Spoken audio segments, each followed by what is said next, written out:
வந்து first time stand up comedy பண்ணலான்னு try பண்ணியிருக்கேன். ஸோ சிரிக்கு வரலாம் யாரும் அட்லீஸ்ட் சிரிக்க ட்ரை பண்ணுங்க. ஏன்னா எனக்கு ஜோக் வராது, நான் சொல்லிடுறேன். ஆரம்பத்திலேயே ஆப்பு வைக்கிறதுக்கு எனக்கு இன்ட்ரோடக்ஷன் தேவை, எனக்கே ஆப்பு வைக்கிறாங்க. ஓகே, ஸ்டார்ட் பண்ணுவோம். எப்பவுமே எல்லாம் என்ன சொல்லுவாங்க, மாதா பிதா குரு தெய்வம். ஸோ நானும் அம்மா ஒரு ஜோக் ஸ்டார்ட் பண்ணுறேன். எத்தனை பேர் இங்கே வந்து என்ன ஜோக் ஸ்டார்ட் பண்ணவே இல்லைங்க,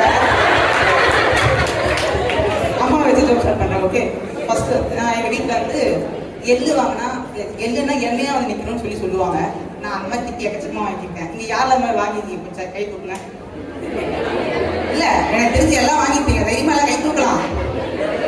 ஓகே, நானும் எக்கச்சக்கமாக வாங்கியிருப்பேன். ஏன்னு கேட்டால் கடைக்கு போவேன், ரேட்லாம் கேட்க சொல்லுவாங்க, கேட்டுருவேன். வீட்டுக்கு வந்து ரேட் சொல்லுவேன், கடைக்கார நம்பர் வாங்கினியா, இங்கே மறந்துட்டேமா, இதுதான் உனக்கு திட்டுறேன், எள்ளுனா எண்ணெயா வந்து நில்றா அப்படிமா. எனக்கு ஒரு திடீர்னு ஒரு டவுட் வந்துச்சு. சரிம்மா, எள்ளுனா எண்ணெயா நிற்கணும், ஒருத்தர் எள்ளு பருப்பி சாப்பிடணும்னு எள்ளு வாங்கிட்டு சொல்றான், அப்ப எண்ணெயா வச்சா நீங்க ஒத்துட்டீங்களா அப்படின்னு நான் கேட்டேன். அதுக்கு எங்க அம்மா சொன்னாங்க, இதனால தாண்டா உன முட்டா பையன் திட்டிட்டு இருக்கேன். இதுதான் முட்டா பையனை திட்டிங்க. ஓகே, அதுவும் பரவாயில்ல. சோத்துல உப்பு அதிகமா போட்டாங்க எனக்கு மட்டும், ஏன்னு கேட்டா அப்பயாச்சும் உங்களுக்கு சொரணம் வருதா அப்படின்றாங்க. சரி, அட்லீஸ்ட் சீக்கலாம் சார். அதான் வந்து எனக்கு மட்டும் உப்பு அதிகமா போட்டாங்க, ஏமான்னு கேட்டா சோரணா உப்பா வருதான்னு பார்க்கலாம். நல்ல வேலை சோரணா வரன்னு உப்பு போட்டாங்க, இந்த புள்ளையட்டா வரன்னு சைனட் போடாம விட்டாங்கல்ல. அதே மாதிரி அடுத்து இப்போ இன்னொன்று, ஒரு ஃபாதர் வந்து வீடு வீடா போயிட்டு எல்லாம் நல்லா இருக்கீங்களா, எப்படி இருக்கீங்க அப்படின்லாம் சொல்லி அவர் கேட்டுட்டு இருக்காரு. ரொம்ப தாகம் வந்துச்சு. ஸோ பக்கத்து வீட்டில் இருக்க ஒரு வீட்டில் போய் தண்ணி கேட்டிருக்காரு. அந்த அம்மாவும் இந்தாங்க ஃபாதர் அப்படின்னு தண்ணி கொடுத்தாங்க. அவர் குடிச்சிட்டாரு. குடிச்சிட்டு தண்ணி கொடுத்தம்மா, நீ ரொம்ப நல்ல பொண்ணா இருக்க, உன் பசங்களை கூப்பிட்டு நான் ஆசீர்வாதம் பண்றேன் அப்படின்னு சொல்லி கேட்கிறாரு. அதுக்கு அவங்கள எதுக்குமா ஒப்பாரி வைக்கிற அப்படின்னு ஃபாதர் கேட்கிறாரு. அதுக்கு அந்த அம்மா, எனக்கு 8 வருஷமா குழந்தைங்களே இல்லைடா ஃபாதர். டாக்டர், எனக்கு 8 வருஷமா குழந்தைங்களே இல்லை ஃபாதர் அப்படின்னு சொல்லிட்டு அந்த அம்மா சொன்னாங்க. சரிம்மா, உனக்காக நான் ஸ்பெஷலா ரூம்ல போய் ஒரு மெழுகுவர்த்தி ஏற்றி வைக்கிறேன், உனக்கு அடுத்த வருஷமா குழந்தை பிறந்துடும் அப்படின்னு சொல்லிட்டேன். சரி, ஓகே. 8 வருஷம் கழிச்சு அந்த ஃபாதர் திரும்பி வந்தார். வந்துட்டு உன் குழந்தைங்க எப்போ போகணுமா ஆசீர்வாதம் பண்றேன் அப்படின்னு சொல்லி கேட்டாரு. அந்த அம்மால, என் ஃபாதர் இது நீங்க வேற சொல்றீங்க, நீங்க எப்ப போனீங்களோ அந்த நேரமே சரியில்லை, எனக்கு 1 வருஷத்துக்கு ஒரு குழந்தை பிறந்துகிட்டே இருக்கு. ஏமா உங்க புருஷன் இப்ப என்ன பண்றான் கேட்டதுக்கு, நீங்க ஏற்றி வச்ச மெழுகுவர்த்தி அனைத்து ரூமுக்கு போயிருக்காரு அப்படின்னு சொல்லிட்டு அந்த அம்மா சொல்றாங்க. அதுக்கு வரல, அப்படியா, நீ ஏற்றி வச்ச மெழுகுவர்த்தி எனக்கு ரூமுக்கு போகுது, 8 வருஷமா அவர் வேலை கட்டியிருந்தா இதே வேலையா இருந்திருக்க மாட்டார்ல அப்படின்னு சொல்லிட்டு அந்த அம்மா சொல்றாங்க.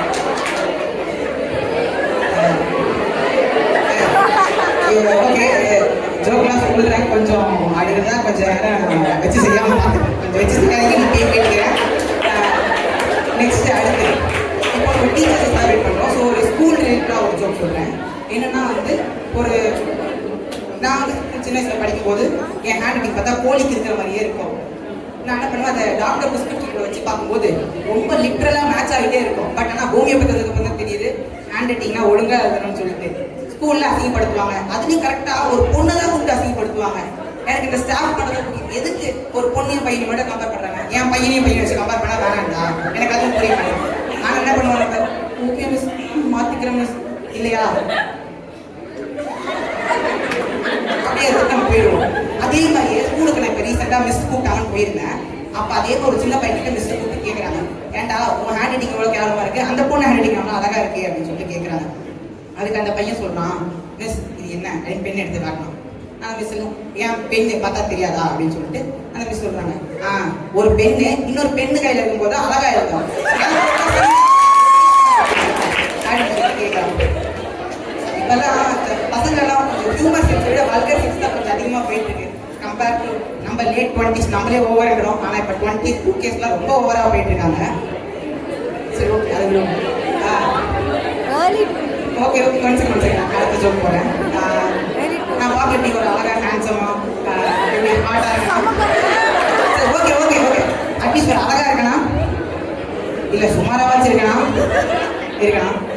ஓகே, நான் என்ன பண்ணேன், லாக்டவுன் டைமில் மாஸ்க் எல்லாம் போட்டுக்கிட்டு பஸ் ஸ்டாண்டுக்கு போயிருந்தேன்.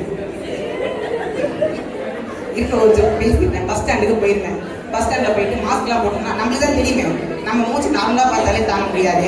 மாஸ்க் எல்லாம் போட்டு பார்த்தா என்ன ஆகும். ஓகே, நானும் தைரியமாக போயிட்டேன். ஏன்னா வந்து நான் ஒரு இன்ஜினியரிங் காலேஜில் அட்மிஷன் போடணும் அப்படின்னு சொல்லிட்டு அப்போ போயிருந்தேன். போயிட்டு பஸ் வருது, ஒரு பொண்ணு வந்து இறங்கிட்டு, அங்கிள் அங்கிள் அங்கிள் இந்த பஸ் அங்க போகுமா அங்கிள்? ஏம்மா எனக்கு என்ன, நான் காலேஜே சேர்றேன் அதுக்குள்ள அங்கிள் அப்படிங்களா? பார்க்க அங்கிள் மாதிரியே இருக்கீங்க, மாஸ்க் காட்டுங்க. கழட்டி பார்த்துட்டு அங்கிள் பொய் சொல்லாதீங்க அங்கிள், பார்க்க அதே மாதிரி தான் இருக்கீங்க. இல்லை எனக்கு புரியல இதெல்லாம். சரி ஓகே. அடுத்து ஒரு பிரின்சிபல் இருக்காரு, அந்த ஸ்டூடெண்ட்டை கூப்பிட்டு டேய் இங்க வாடா. சார் சொல்லுங்க சார். என்னடா மார்க் ஷீட் கொடுத்தா ஒரு மாசமா உன் பேரண்ட்ஸ் சைனே வாங்கலையா? நான் நேற்று உன் பேரண்ட்ஸ் கூட சொன்னாங்கன்னா நீ கூப்பிட்டே வரலையா? ஏன் நாளைக்கு ஒழுங்காக கூப்பிட்டு வாடி.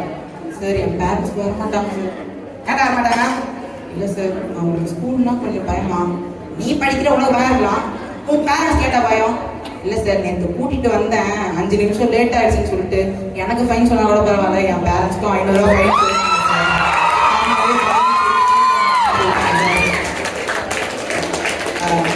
ஃபஸ்ட்டே கேட்டுக்கிட்ட மாதிரி தான் இதெல்லாம் ஜோக்ஸ். ஸோ சிரிச்சுட்டு அப்படியே விட்டுணும். அடுத்து எதுவும் பண்ணாமல் இருக்கிறது மாதிரி கேட்டுக்கொண்டு